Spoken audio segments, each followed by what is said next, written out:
Um acordo coletivo pode reduzir um benefício definido em lei? A Justiça do Trabalho acha que não e por isso vem anulando uma série de normas de convenções coletivas de algumas categorias profissionais. Para discutir se os sindicatos precisam ou não da tutela do Estado para definirem seus rumos, está conosco o juiz do trabalho Otávio Amaral Calvé. Nosso entrevistado tem mestrado em Direito pela Universidade de São Paulo e é professor da Fundação Getúlio Vargas e na rede LFG. Bem, juiz Calvé, seja bem-vindo novamente ao nosso programa. Obrigado. Bom, eu gostaria de começar a nossa conversa pela pergunta que eu considero a principal. Um acordo coletivo, ele não pressupõe que as partes conhecem melhor a sua realidade do que a Justiça do Trabalho e o próprio Ministério Público do Trabalho? Sim, a ideia principal é essa, de que os próprios atores sociais vão saber melhor como devem encaminhar suas questões, entabulando nas negociações coletivas os acordos e as convenções. Entretanto, a boa realização de um acordo pressupõe uma série de questões que muitas vezes a gente percebe que há uma falha no nosso sistema. Pressupõe bons sindicatos, pressupõe uma negociação com boa-fé, com transparência, num ambiente de igualdade jurídica real, que muitas vezes a gente não observa. Então é por isso que a gente observa certas discrepâncias, né, na prática, que acabam levando a uma atuação do Poder Judiciário. Bom, está certamente que o senhor está imaginando um cenário ideal, né, para que essas negociações cheguem a bom termo e uma parte não leve uma vantagem desproporcional em relação à outra. Mas decisões judiciais aí que acabam desconstituindo ou ignorando normas de acordos coletivos, elas não podem até causar uma certa insegurança jurídica nas relações coletivas de trabalho?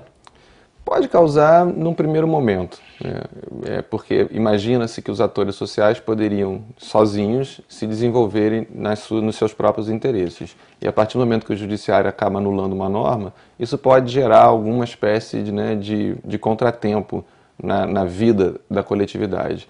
Mas eu acho que a atuação do Poder Judiciário, ela vai aos poucos superando essa insegurança através de padrões que a sociedade acaba percebendo através das reiteradas decisões do Poder Judiciário. Então eu acho que essa questão da insegurança no primeiro momento acaba se transmutificando num padrão de comportamento que a sociedade aceita. Então me parece que a gente consegue superar esse argumento da insegurança jurídica. Tá certo. Bem, um dos princípios utilizados pelo Ministério Público do Trabalho e pelo próprio Judiciário para questionar alguns itens de acordos coletivos é o da irreversibilidade dos direitos sociais. Eu gostaria que o senhor falasse um pouco sobre isso. Esse princípio é nodal para o nosso direito do trabalho, para todo o desenvolvimento da nossa matéria. Porque o princípio da irreversibilidade, ele é construído a partir da interpretação que a gente faz do artigo 5º da Constituição, certo, do artigo 7º da nossa Constituição, do Pacto São José da Costa Rica, que foi ratificado pelo Brasil, e do próprio Estatuto da OIT, no Tratado de Versalhes, que prevê uma ideia básica muito importante, que os direitos sociais eles são instituídos como mínimos e que devem ser sempre progressivamente sendo construídos. Então, os direitos sociais eles têm que ser sempre produzidos, incrementados e nunca sofrer retrocesso social, nunca sofrer uma regressão. Certo. Então, por isso que a gente percebe que até a negociação coletiva, que acaba sendo uma fonte de criação de normas, também deve se pautar por esse princípio, que é um princípio constitucional, que é o princípio de não promover retrocesso. Então é isso que dá, talvez, assim, um grande fundamento para o judiciário anular uma norma coletiva, quando se percebe que essa norma está produzindo um retrocesso nos direitos sociais, o que é vedado pela nossa Constituição. Tá certo. Bem, as convenções 87 e 98 da Organização Internacional do Trabalho, OIT, elas consagraram o princípio da autonomia coletiva, que também é acatado pela Constituição brasileira. Ou seja, cada categoria profissional se organiza livremente e determina para si própria o que mais lhe convém, sem a interferência de terceiros ou do poder público. Então o senhor entende que o princípio da autonomia coletiva ele conflita com o princípio que nós acabamos de falar há pouco, que é o da irreversibilidade dos direitos sociais? Eu pergunto isso porque muitas vezes os sindicatos, no processo de negociação, fazem algumas concessões, ou seja, dão um passo atrás para logo à frente dar um passo adiante, para conseguir eventualmente alguns ganhos na sequência. Eu não vejo conflito, não. Eu acho que a irreversibilidade ela deve ser vista não como impossibilidade de se modificar qualquer tipo de direito. Não é isso. A irreversibilidade pressupõe que, por exemplo, numa negociação, haja uma verdadeira transação com compensações. Certo. Então, sei lá, a gente pode dar um exemplo normativo, os 40% da FGTS que protege a relação de emprego. Isso um dia pode vir a ser modificado, mas desde que haja alguma espécie de compensação. Vamos reduzir de 20%, mas vamos dar estabilidade, algo nesse sentido. Então, na negociação coletiva, me parece que pode acontecer, deve ocorrer a mesma coisa. Faz-se a negociação, mas sempre pressupondo uma espécie de compensação para moldar a lei à realidade daquelas categorias. Tá certo. Bom, em relação a esse assunto, em 2009, no auge da crise econômica, se observou, até foi muito noticiado pela imprensa, que foram firmados diversos acordos coletivos de redução salarial, inclusive. Aquela situação, né? O empregado aceita reduzir o salário para salvar o emprego. Isso tudo tutelado pelo artigo 7º, inciso 6 da Constituição Federal, que diz que é direito do trabalhador a irredutibilidade do salário, salvo o disposto em convenção ou acordo coletivo.